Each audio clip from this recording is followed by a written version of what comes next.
And watching Wall Street with our financialist Rob Black, we're seeing the Dow in positive territory, at least right now, up 30 points. Been a tough couple weeks here, Rob. A great headline, I think it was from the Wall Street Journal, saying investors getting the floor shaken underneath them right now. No. No. I like the article. I thought it was quite good. Smoking. Let's talk about Google.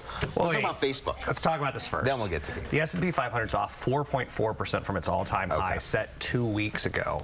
That's why I love your perspective, Rob. Yes, it does have another, 400 plus points on the downside, no doubt about it. Same with the Dow. Yesterday, the Dow got hit basically as Boeing was a big contributor to the downside, but Boeing was up 80% last year. The S&P 500 was up 30%. The Nasdaq was up 30%. The Dow Jones Industrial Average was up 29%. It's called a 10% correction. It's normal and healthy. Good. That's good. I'm checking up Facebook stock right now, and they reported after the closing bell yesterday. Great numbers, a huge increase in revenue. And when the stock IPO'd at 38 and went down to 17, everyone was so concerned about their mobile advertising. They did some really good numbers with mobile. Yeah, and you and I talked about this about a year ago, which basically is a problem now for Facebook. They've had 1 year of great growth with mobile, over 50% of their revenue. They hit $1 billion on mobile ad revenue alone. Zuckerberg was talking about how we're going to have to increase the quality of our advertising going forward because we don't want to increase the quantity and push people away.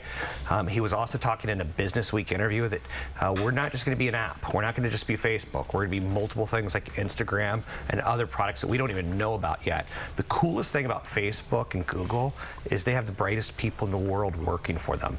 You and I work at a great place, television, a lot of smart people, but not to the quality and to the level of people who work at Google and Facebook.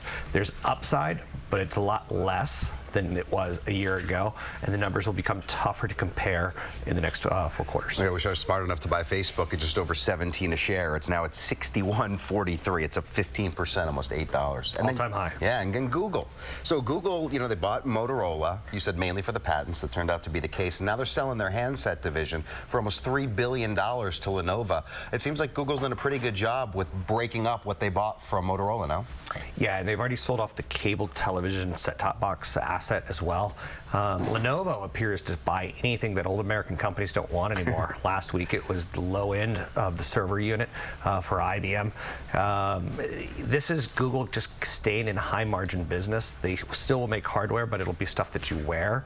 They don't want to get into the phone business. They don't want to stay in the making of the phone business, but they've kept all the patents. So Lenovo will buy anything that's an old US tech company that was shiny in the 1990s, as obviously China continues to march forward with their own revolution into technology. Yeah. And Google's at 1,133 a share. Do you see a split for that company, for the stock, to make the stock price lower for everyone? A long time ago, it seems like they took a lesson from Warren Buffett, and they're not going to do this shenanigans of stock splits. That doesn't really change anything inside of a company's value.